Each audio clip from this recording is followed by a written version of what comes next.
Assalamualaikum warahmatullahi wabarakatuh. Pada video kali ini kami akan membahas tentang sistem ekonomi yang ada di dunia. Ilmu ekonomi adalah ilmu yang mempelajari tentang perilaku manusia dan masyarakat untuk memenuhi kebutuhan manusia yang tidak terbatas dengan sumber daya atau alat pemuas kebutuhan yang terbatas.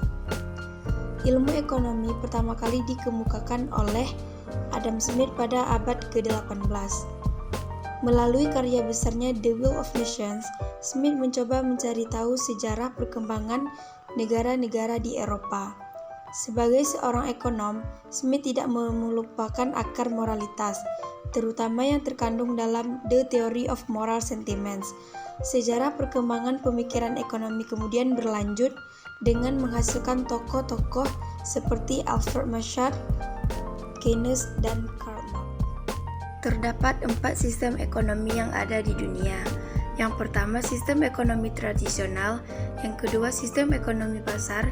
Yang ketiga, sistem ekonomi komando. Dan yang keempat, sistem ekonomi campuran. Sistem ekonomi tradisional merupakan sistem ekonomi yang berdasarkan pada kebiasaan, sejarah, dan kepercayaan masyarakat yang ada di daerah tersebut. Pada sistem ekonomi ini, tidak dibutuhkan campur tangan pemerintah terhadap setiap aktivitas ekonomi. Peran pemerintah pada masa itu hanya sebatas sebagai penjaga ketertiban dalam proses transaksi. Proses transaksi yang terjadi sendiri menggunakan sistem konvensional, barter atau saling bertukar barang sesuai dengan kebutuhan masing-masing.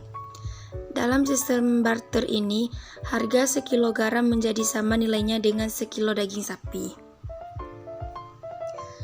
Berikut beberapa kelebihan dari sistem ekonomi tradisional.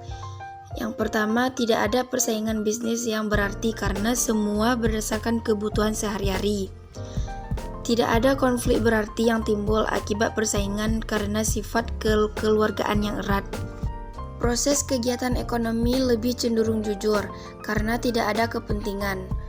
Dan banyak lagi kelebihan dari sistem ekonomi tradisional ini. Berikut beberapa kekurangan dari sistem ekonomi tradisional. Salah satunya, laju perkembangan perekonomian pada sistem ini cenderung sangat lambat karena keterbatasan hasil produksi dan orientasi bukan pada kekayaan atau keuntungan. Tidak semua kebutuhan masyarakat bisa dipenuhi karena masih sangat mengandalkan hasil alam. Dan kualitas barang biasanya lebih rendah dan sulit berkembang karena tingkat persaingan yang sangat rendah. Contoh dari sistem ekonomi tradisional misalnya, seorang pemilik sapi membutuhkan beras. Dia menukarkan satu wadah penampung susu kepada petani dengan setengah karung beras. Saat ini di Indonesia masih terdapat sistem barter.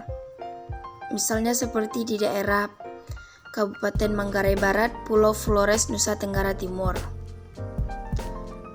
Yang kedua, sistem ekonomi terpusat atau komando. Sistem ekonomi komando adalah sistem ekonomi di mana pemerintah memegang peranan penting atau dominan dalam kegiatan ekonomi. Sistem ekonomi ini merupakan gagasan filsuf Jerman Karl Marx. Kelebihan dari sistem ekonomi komando yang pertama, pemerintah lebih mudah mengawasi perekonomian, ekonomi lebih stabil, dan pemerintah bertanggung jawab terhadap seluruh kegiatan ekonomi. Selain kelebihan, sistem ekonomi komando ini juga terdapat kekurangan. Antara lain, konsumen dibatasi dalam memiliki barang dan jasa. 2. Mematikan inisiatif individu untuk maju. Dan yang ketiga, sering terjadi monopoli yang merugikan masyarakat. Beberapa negara yang menganut sistem ekonomi komando, antara lain Korea Utara, Kuba, Cina, dan Vietnam. 3. Sistem ekonomi liberal. Sistem ekonomi liberal atau dikenal juga sebagai sistem ekonomi bebas adalah sebuah sistem ekonomi di mana setiap individu memiliki kebebasan sebesar-besarnya untuk melakukan kegiatan ekonomi guna mendapatkan keuntungan yang sebesar-besarnya. Kelebihan dari sistem ini, yang pertama mengembangkan inisiatif dan kreasi pada masyarakat untuk mengatur kegiatan perekonomian, menciptakan dan meningkatkan persaingan untuk bisa maju, menciptakan barang berkualitas tinggi agar bisa laku di pasaran. Dan banyak lagi kelebihan dari sistem ekonomi liberal. Berikut kelemahan dari sistem ekonomi liberal. Yang pertama, banyaknya terjadi monopoli masyarakat. Yang kedua, menyamakan sebuah pendapat tidak mudah dilakukan akibat dari persaingan bebas. Yang ketiga, munculnya persaingan tidak sehat. Dan yang keempat, rentan terjadi krisis ekonomi. Berikut ini merupakan contoh negara yang menganut sistem ekonomi liberal, seperti Amerika Serikat, negara Eropa, Italia, Rusia, dan Jerman. Berdasarkan data ini, kita dapat mengetahui bahwa contoh sistem ekonomi liberal kebanyakan dipergunakan oleh negara maju, sehingga negara tersebut mempunyai daya saing yang sehat dan tinggi agar dapat mensejahterakan dirinya sendiri dan semakin berinovasi. 4. Sistem ekonomi campuran. Sistem ekonomi ini merupakan sistem ekonomi yang menggabungkan sistem ekonomi pasar dengan sistem ekonomi komando. Dalam sistem ekonomi campuran, pemerintah turut serta dalam pengelolaan ekonomi melalui penguasaan barang, modal, sumber daya, pembuatan kebijakan, dan penguasaan sektor swasta. Kelebihan dari sistem ekonomi campuran adalah mampu memberikan keuntungan kepada pihak produsen yang berhasil menciptakan efisiensi dalam bisnisnya. Hal ini juga berarti pelanggan mampu mendapatkan nilai atau pelayanan terbaik untuk setiap uang yang mereka keluarkan. Berikut kekurangan dari sistem ekonomi campuran.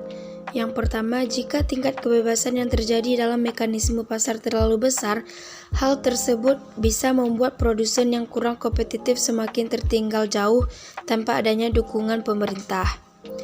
2. Pihak pemerintah memiliki tanggung jawab yang lebih besar dibandingkan pihak swasta. Dan pihak swasta tidak mampu memaksimalkan keuntungannya karena ada intervensi dari pihak pemerintah. Negara-negara yang menggunakan sistem ekonomi campuran adalah negara yang pada Perang Kedua tidak berpihak ke blok barat maupun ke blok timur, seperti Indonesia, India, Filipina, dan Malaysia. Setelah membaca beberapa informasi mengenai sistem ekonomi, menurut kami, sistem ekonomi yang masih diterapkan dan digunakan di Indonesia adalah sistem ekonomi Pancasila, karena sistem ekonomi ini mampu membantu kesejahteraan rakyat, khususnya kesejahteraan para pelaku UKM yang menyerap sebagian besar tenaga manusia. Sekian dari kelompok kami, semoga bermanfaat. Wassalamualaikum warahmatullahi wabarakatuh.